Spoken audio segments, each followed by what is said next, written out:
오늘은 로마서 7장 1절에서 6절 말씀 가지고 이제 법에서 자유롭게라는 제목으로 말씀의 인사를 나눕니다. 우리가 새길 말씀은 1절 말씀이에요. 형제들아, 내가 법 아는 자들에게 말하노니 너희는 그 법이 사람이 살 동안만 그를 주관하는 줄 알지 못하느냐라는 이 말씀을 우리가 새기면서 법에서 자유롭게라는 제목으로 말씀의 인사를 나눕니다. 날이 많이 더워요. 그리고 다음 주도 계속 덥다고 하더라고요. 그래서 되도록이면 말씀을 짧게 준비하려고 많이 애를 썼습니다. 아마 빨리 끝날 것 같아요.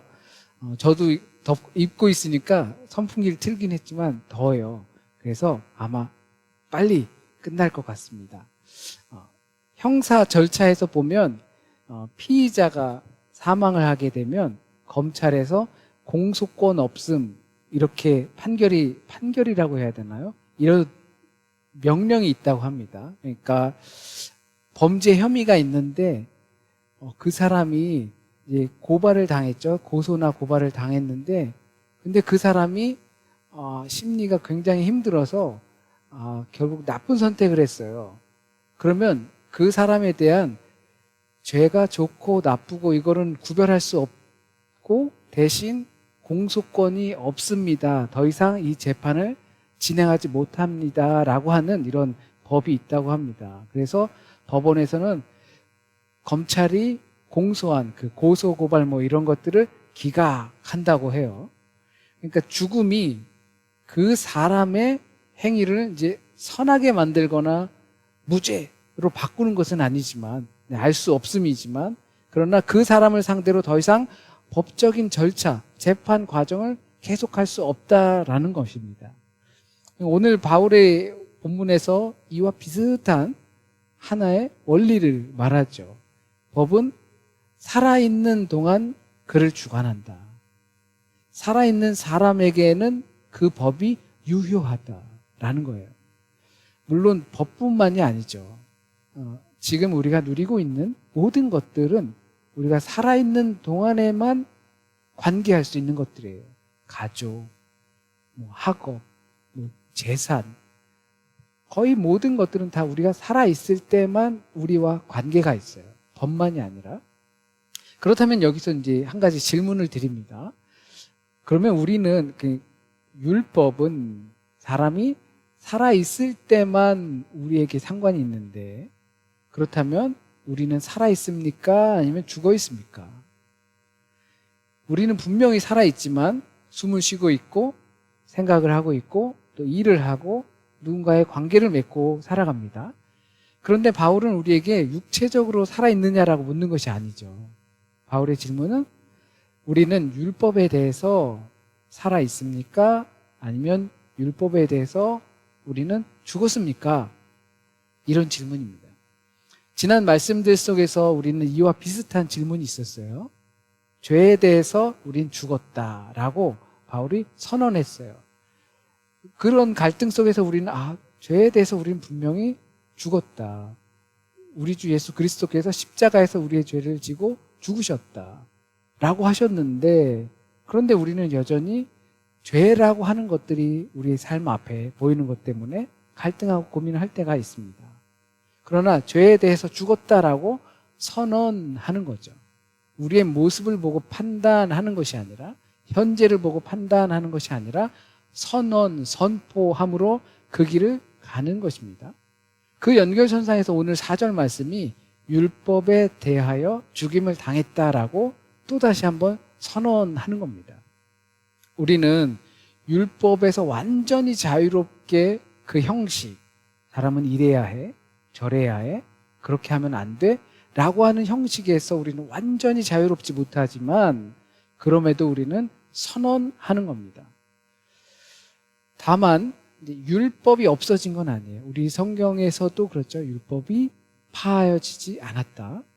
주님께서는 율법을 완성하러 오셨다. 그러니까 율법이 쓰레기가 되는 것이 아니에요. 율법은 여전히 하나님의 거룩한 선한 뜻을 나타내고 있어요. 율법을 통해서 율법이 이제 필요가 없어 라고 하는 생각이 아니라, 율법에는 여전히 사람이 살아가면서 어떻게 하나님을 예배하고 어떻게 거룩해지는지를 알려주고 있지만 다만 우리가 거기에 쇠사슬에서 죽었다라는 것입니다. 율법이 폐기되어 아무 의미도 없어졌다고 말하지 않고 우리가 율법에 대해서 죽었다라고 말합니다. 율법은 여전히 있습니다. 그러나 다만 우리가 그거에 대해서 우리를 올가매던 거기서부터 우리는 죽었기 때문에 거기로부터 자유롭다라고 하는 거예요. 우리가 죄에 대해서 죽었듯이 율법에 대해서도 죽었습니다. 예수 그리스도께서 십자가에 달려 죽으실 때 우리는 믿는 우리의 옛사람도 그리스도와 함께 죽었습니다. 죄의 지배 아래 있던 사람이 죽었고 율법의 정죄를 받아야 했던 옛사람이 죽었습니다. 그러므로 율법은 더 이상 우리를 정죄하여서 사망으로 끌고 갈 수가 없습니다. 이유는 예수 그리스도께서 우리를 끌어안고 죽으셨기 때문입니다. 그것이 우리가 그리스도와 연합했다라는 것입니다. 우리는 율법의 정죄에 대해서 이제 죽어서 더 이상 거기에 옥죄이지 않습니다.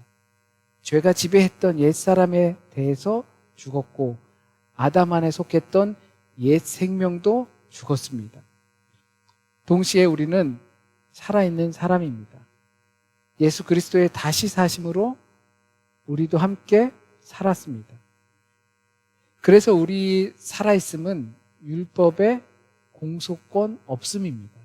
왜냐하면 우리는 죽었기 때문에 우리를 아무리 고소해도 율법 안에서 공소권이 없습니다. 그것은 나 죽음의 길입니다. 내가 죽는 길이고 성화의 길이고 거룩함으로 가는 길입니다. 그 길로 가는 우리의 반응이고 열매에 살아있음입니다. 그렇기 때문에 율법은 더 이상 믿는 자에게 죽음으로 가는 그 주관자가 되지 못합니다. 우린 율법에서 자유롭게 되었습니다. 우리 죽음의 주관자는 이제 믿음입니다. 믿음 있음과 믿음 없음입니다. 예수 안에 있느냐, 예수 안에 없느냐의 문제입니다. 더 이상 우리가 죽고 사는 것에 율법은 주관자가 되지 못합니다. 율법에 대하여 죽었다는 것은 다르게 표현하면 좀 쉬운 표현으로 많이 했었는데 더 이상 외롭지 않다는 것입니다. 이렇게 이해할 수 있을 것 같아요. 율법은 주로 개인의 책임을 묻습니다. 했어? 안 했어? 지켰어? 안 지켰어?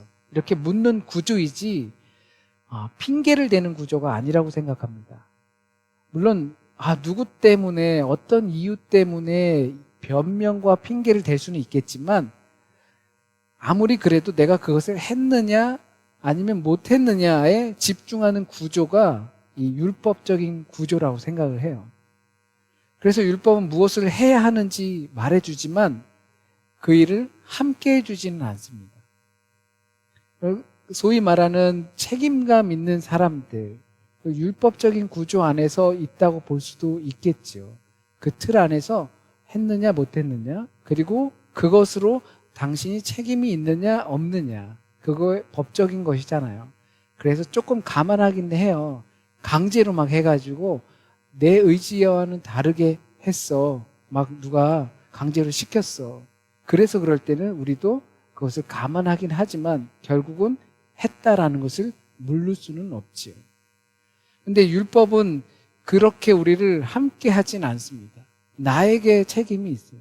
그래서 율법은 길을 가르쳐 주지만 우리의 손을 잡고 함께 걸어가 주지는 않습니다. 그래서 율법은 외롭다라고 표현을 했습니다. 물론 우리는 혼자 세상을 누구나가 다 살아갑니다. 시험을 볼 때도 혼자 들어가서 봤죠? 누가 대신 들어가서 봐주지 않죠. 우리 인생이 다 그렇습니다. 직장도 내가 가고 내 먹을 것도 내가 준비하고 다 그래요. 누가 나의 인생을 대신 살아주지 않죠. 그러니 책임도 나에게 있는 겁니다. 내가 게을러서 뭐 안 해서 뭐 못 먹어서 그렇게 하면 내가 배고프고 그 결과의 책임을 내가 짓죠. 그러나 주님은 우리를 홀로 두지는 않으십니다. 복음이라는 것이 그래요. 율법에 대하여 우리가 죽었다 하는 것은 주님께서 능력 없는 우리를 홀로 두시지 않겠다라는 선언과도 같습니다. 우리는 율법은 우리가 살아가면서 너무나 당위적인 명령을 합니다. 사랑해라, 용서해라, 거룩해라. 율법은 항상 우리에게 옳은 것을 말하지 틀린 것을 말하진 않아요. 그러니까 율법이 틀렸다라는 얘기가 아니에요. 다만 우리에게 그럴 수 있는 능력이 없다라는 거죠. 그러나 문제는 우리가 그것을 온전히 행할 능력이 없기 때문이에요. 율법에 대하여 죽었다라는 것은 더 이상 그것이 이제 나 혼자만의 외로운 싸움이 아니다라고 할 수 있습니다. 혼자만의 고군분투가 아니라 우리와 함께 하시는 분이 계시다라는 겁니다. 우리가 율법에서 죽었다라는 표현을 다르게 생각해 보면 이와 같습니다. 아, 나는 더 이상 외롭지 않다. 내게 맡겨진 일들, 내가 해야 할 일들, 살아내야 할 당위성, 여기서 율법이 있을 땐 혼자 고군분투했지만 이제 율법에 대해서 내가 죽었기 때문에 주님께서 능력 없는 나와 함께 하심으로 나는 더 이상 외롭지 않다라고 이해할 수 있을 것 같습니다. 그러다 보면 어쩌면 믿는 사람들은 참 나약한 것 같아 라고 반문할 수도 있겠죠. 매일 의지하고 매달리고 기대어 사는 것 같은 사람들처럼 보일 수도 있습니다. 그러나 믿음은 인간의 약함을 꼭꼭 싸매고 감추어서 막 의지를 불살르면서 나는 할 수 있어 라고 하는 것이 아니라 우리에게 있는 그 약함을 정직하게 받아들이는 겁니다. 인정하는 거예요. 내게 능력이 없음을 인정하는 거예요. 인간은 본래 그렇게 나약합니다. 우리는 모든 일을 통제할 수 없고 또 내일을 알 수도 없고 사랑하는 사람의 마음조차도 움직일 수가 없고 몸은 쉽게 지치고 우리들의 마음은 아무 의미 없는 말임에도 불구하고 그 말로 인해서 상처받고 힘들어하게 되는 게 우리의 모습입니다. 이것을 인정하는 것이 율법에 대하여 죽었다라고 우리의 실생활적으로 표현할 수 있을 것 같아요. 율법에 대해서 죽었다라는 표현이 우리는 더 이상 외롭지 않다라는 것으로 우리 이해할 수 있다고 했던 것처럼 율법에 대해서 우리가 죽었다라고 하는 것은 다르게 표현하면 자존심이 밥 먹여주냐라는 생각을 우리에게 심어주는 것이라고 좀 이해할 수 있을 것 같습니다. 율법에 대해서 죽었다는 것은 자존심이 없는 삶이라고 이해합니다. 자꾸 의지하고 기대고 매달리니까 그런 사람들 우리가 할 때 매달리고 의지하고 부탁하고 요청하고 그럴 때 우리 왜 혼자 힘으로 못해? 라고 생각할 수도 있잖아요. 그런데 이것이 신앙적으로 생각할 때 율법에 대해서 죽었기 때문에 왜 내 능력이 없기 때문에 나는 나약한 것을 인정하기 때문에 주님께 의지하고 그리고 매달리고 간구할 수밖에 없는 거죠. 그래서 자존심이 없다라고 표현을 했습니다. 하나님 앞에서 인간이 인간으로서의 자존심을 없애는 것이죠. 이렇게 도움을 청하는 것도 용기가 없으면 불가능합니다.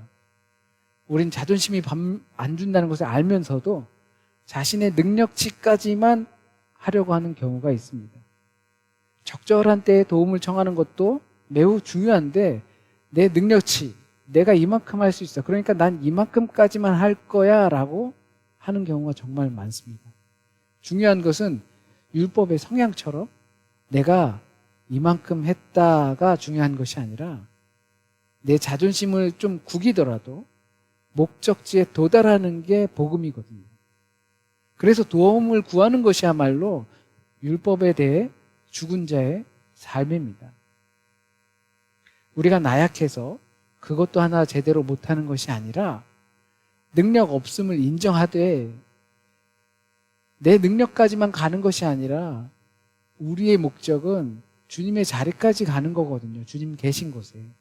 그러기 위해서 우리는 우리의 능력치는 이미 한계가 있기 때문에 거기에서 자존심 살리면서 나는 이만큼까지 그래도 했어가 아니라 주님 더 이상 제가 할 수 없습니다 하며 의지하고 매달리는 것, 의존하는 것, 그것이 우리를 목적지에 도달하게 한다는 것입니다. 나의 능력으로는 여기까지이다 라고 하면서 자신의 업적을 자랑하며 거기에 머무르는 것이 우리의 신앙이 아니라 그것을 버리고 구기면서까지도 그 목적지에 도달하게 해달라고 우리를 내려놓는 것, 그것이 율법 앞에 죽은 자존심이 구겨진 신앙인의 삶이라고 저는 이렇게 조금 이해를 돕습니다. 우리는 율법에 대해서 분명히 죽었습니다. 그리고 우리는 죄에 대해서 죽었습니다. 우리는 죽은 자인데 살아있는 자처럼 살아갑니다. 우리에게 율법은 공소권 없음을 선언합니다. 우린 죽었기 때문입니다. 더 이상 율법은 우리의 죽음을 주관하지 못합니다. 죽고 사는 문제가, 영생의 문제가 더 이상 율법에 있지 않습니다. 그렇기 때문에 우리는 홀로 고군분투하지 않습니다. 우리와 함께 하시는 하나님, 그 하나님께서 우리와 함께 하십니다. 그래서 율법 앞에 죽은 자들은 더 이상 외로운 삶을 살지 않습니다. 심지어 복음은 우리의 나약함을 인정하게 하십니다. 자존심을 버리게 하십니다. 주님께 의존하게 하십니다. 그보다 강한 용기는 없다 말씀드립니다. 제가 잠시 기도드립니다. 오늘도 우리를 이곳으로 인도하여 주셔서 주님 앞에 무릎 꿇게 하시고 우리의 마음을 다 내려놓게 하셔서 주님 앞에 더욱더 낮아지게 하여 주시니 참으로 감사합니다. 우리의 능력으로 주의 길을 갈 수 없음을 우린 고백합니다. 우린 죄에 대하여 죽었고 죄에 대하여 움직이지 않고 율법에 대하여 죽었으므로 그 죽은 자의 삶이 더 이상 외롭지 않고 더 이상 자존심을 부리는 삶이 아님을 우리가 고백합니다.